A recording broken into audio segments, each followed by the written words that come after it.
Hi everyone, welcome back. We are here with another topic. In this video, we are going to discuss a open source project that is called Strapi. It's a headless CMS, 100% totally written in the JavaScript, and we can customize it with our own requirements. So let's see first the GitHub link. So this is the GitHub link that's they have the all the code is there. The packages, if you see the packages, all the packages will be there in this folder. And if you have a requirement there, you don't have a backend team or you don't want to go with the backend development, then there you can use this tool because you can create APIs instantly without any coding, and you can design with your requirements. So we'll see in this video, we'll create a project and how you can design that APIs and how we can consume that APIs in the user interface in the React or in Angular. So we'll see that. So here we'll have a build. So there is some documentation of some or overview is there about this tool that you can check. You can go to the strapi.io. You will see there. Let's come into the documentation. Here it's a quick start guide. Before start with it, so make sure that the Node.js and npm are properly installed in your machine. After that, you are good to go, and you can use some of the starters that's there in their documentation, or you can check out the hands-on. So on the hands-on, we'll copy this command to create new project.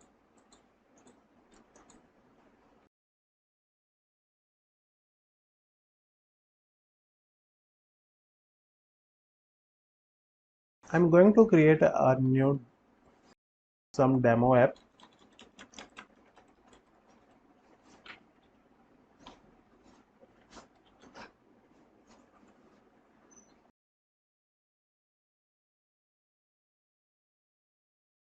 Once you run this command, it will install some dependencies and it will create a new Strapi project.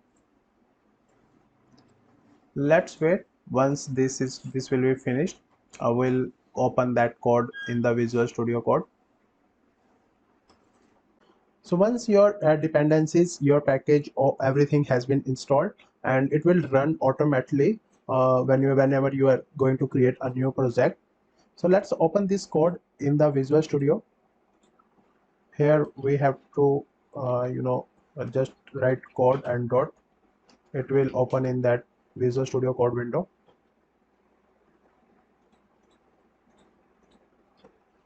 So when we are open this project, you will see this project structure where we have APIs folder and we have a build folder.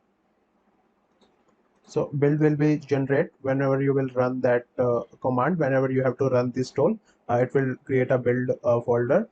So there is a config folder where you do the configuration about your database and your server. So there are extension package also. Extension package we will discuss. This will be helpful. Here we have to put some packages when you want to customize it, and it has package.json file that you can check. There are all the commands are there, the script, how you can start it, how you can build it, and what are the dependencies it has using. So that's all there in the package.json. So here let's first stop this project.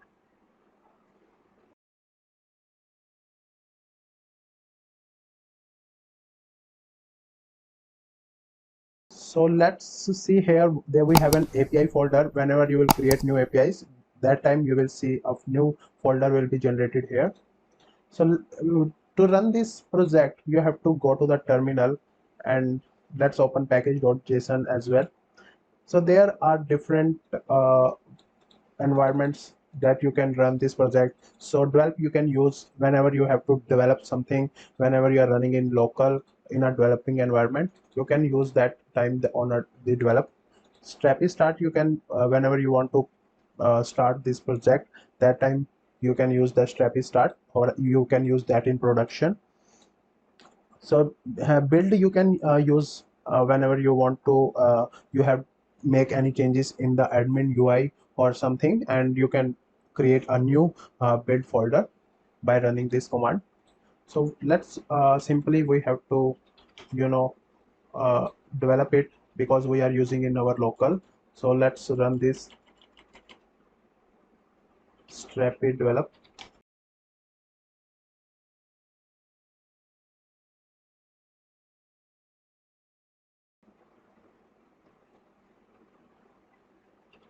You can use this command yarn run develop also. So yarn develop,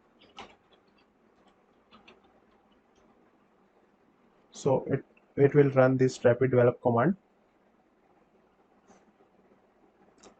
So once you have run this project in your local, you will be see a register log user interface where you have to register your information. So if we see in the Visual Studio Code, so we have folder here config in the database.js. So here it's using SQLite database that is in the memory database. It's using in the temporary folder. It has created a data.db. So it's basically useful when you just have to start with it, and you can switch to other database servers as well.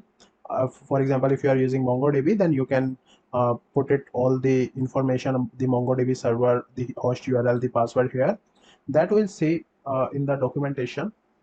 So here we have to give all the information about our first, last name, email, password, and confirm password.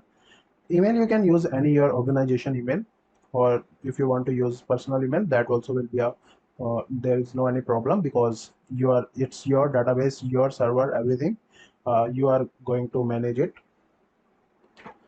So once you have filled this form, the first name, last name, everything, then just let's start it. Okay, so the first character should be capital.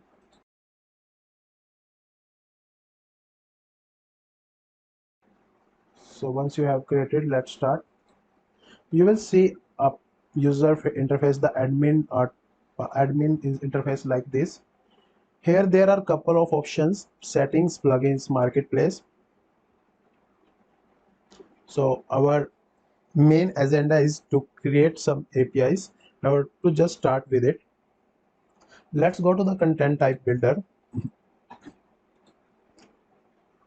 So you will see here there are some option: create new collection type, new single type, new component. So basically the new collection type, you are going to create some table or some collection that you will be managed with your APIs, so that you can use a new collection type. Collection type you will be able to see here. Whenever you create a new collection, you will get all the list at this in the left hand side. So for example, if you want to create a API of order, then you'll go to create a new collection type that you can call it orders. A new single type will be useful where you have just a single values will be there. Component is helpful when you want to create a new UI components where you can create a forms with your requirement. We'll see that in the in another part. So let's first here create a simple API. Let's call it name article.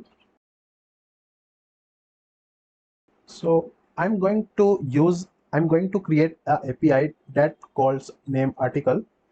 That is basically give me new articles, and I can create new article, read it, or I can update that article. So that basically API we are going to design it.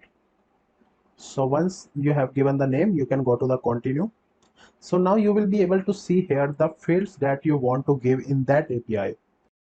Let's first we need a title. So I have choose here the text and given here the name of the field title.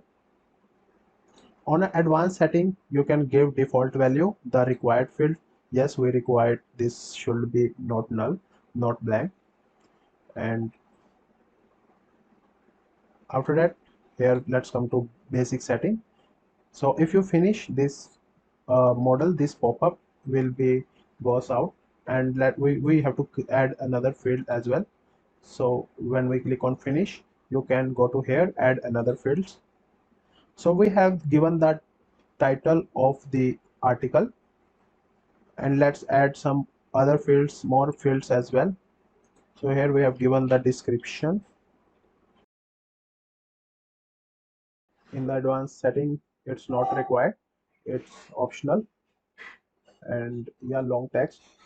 On click finish, add another field. So you want the main body part of that article, there you can use this text, and here you can give the content name. I have given the field name content. In advanced setting, yes, required, add another field. So in another field we required a media, the cover of that article also. Yes, it should be single. Let's call it cover. So I have given here. So you can see here there are multiple options. It's a very simple user interface. You can design your APIs instantly. It will not take much time, to understand this tool. Okay, so yeah, we have done all these three fields that we required. We have given title, description, content, and the cover of that article, basically an image. So once you have added all the fields, click on the save button. Your server will be restarted again to create the Node.js APIs. If you see these errors, that's not a problem. Ignore it. Just again, you can restart your application.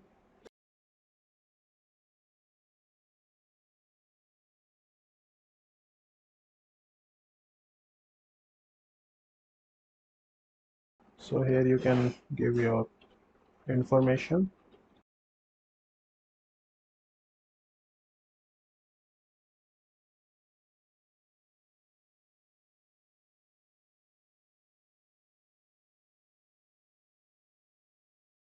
So will we see here the article, new articles has created a new collection type. So now I have to add a new article. Here we can have an option to add a new article. Click on add new article, and you can give here the title of that article. For example, I'm going to give here introduction to Java 8. Let's give that some description. Java 8 quick introduction. So here you can give the content of for this article. Let's first uh, create here heading Java 8. You can switch to preview to see how it will be look in the content, and after that I will write here so some table of.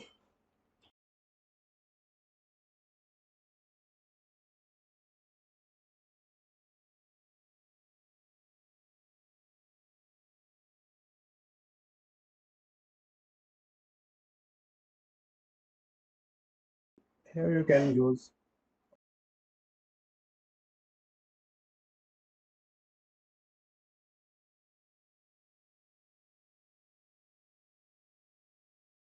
I'm going to use here list,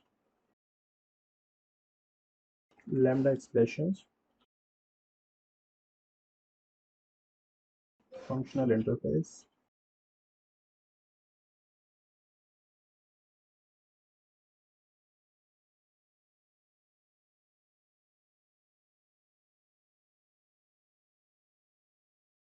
and we have many more.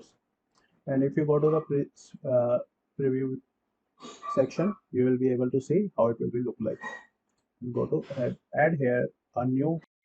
If you want to add a new image, here you can add a new image. So for example, I'm going to give here any Java 8. So I've selected this file and upload. Let's call it finished. Once you have done with this content, when you have created all the, you have given the content, the title, description, everything, you just have to go to it, save it. Here you can edit the field, configure the view also, and let's go save it. And after saving it, you have to publish it. Do the publish. So it says publish. And if you go to again the articles, you will see the article that you have recently created. Okay, so we have created a content, but now how you can consume it?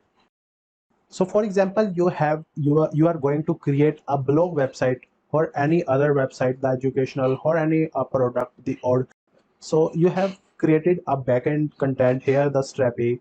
Now there are APIs, there are it provide that you directly consume. So there are some documentation.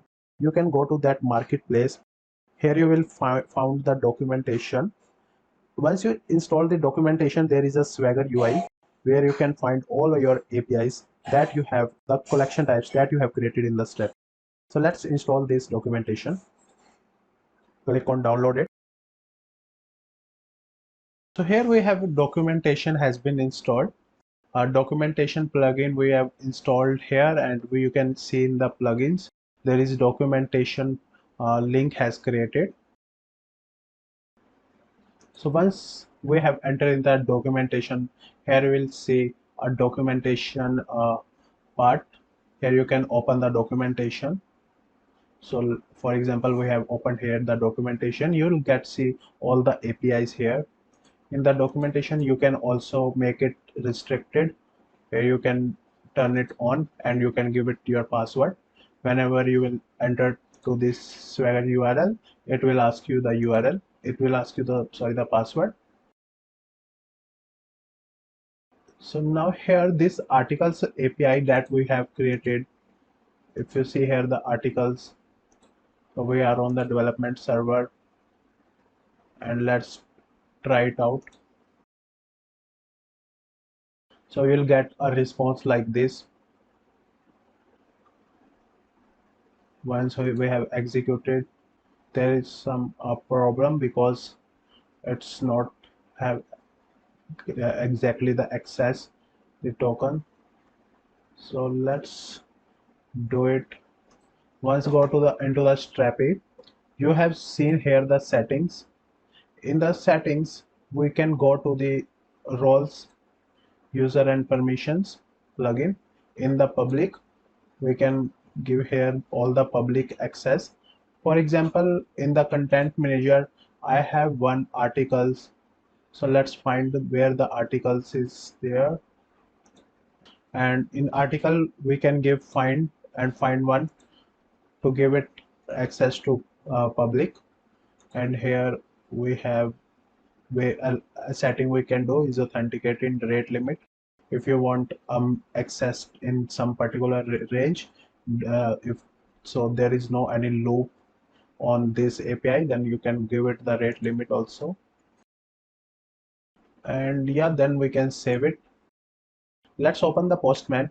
So our API has URL, localhost, change the port number 1337 and articles. So you see here the response that we are getting from this API. The article that we had created, the title, introduction to Java, and description, the content, and we have publish ad created, the cover information, and the preview URL. So these all things will be there in the API. So now we have an API, and this API we can integrate with any other user interface. So even you are going to create a React application or any other UI application, you can integrate through HTTP protocol this REST APIs. And you have a documentation of the Swagger that we have seen in the documentation. So once you can go to the documentation, here you will get all the APIs. So you have an in the articles all the parameters that you can pass when you have to filter some data. Even you can post from some other services also. The data you can post on the Strapi, and you can delete whenever you require to delete the articles. So this is all about the Strapi that we had discussed in this video, and there are more things that we can do in the Strapi that we will discuss in some another video, and maybe we'll design some project from scratch to the production using the Strapi in the backend.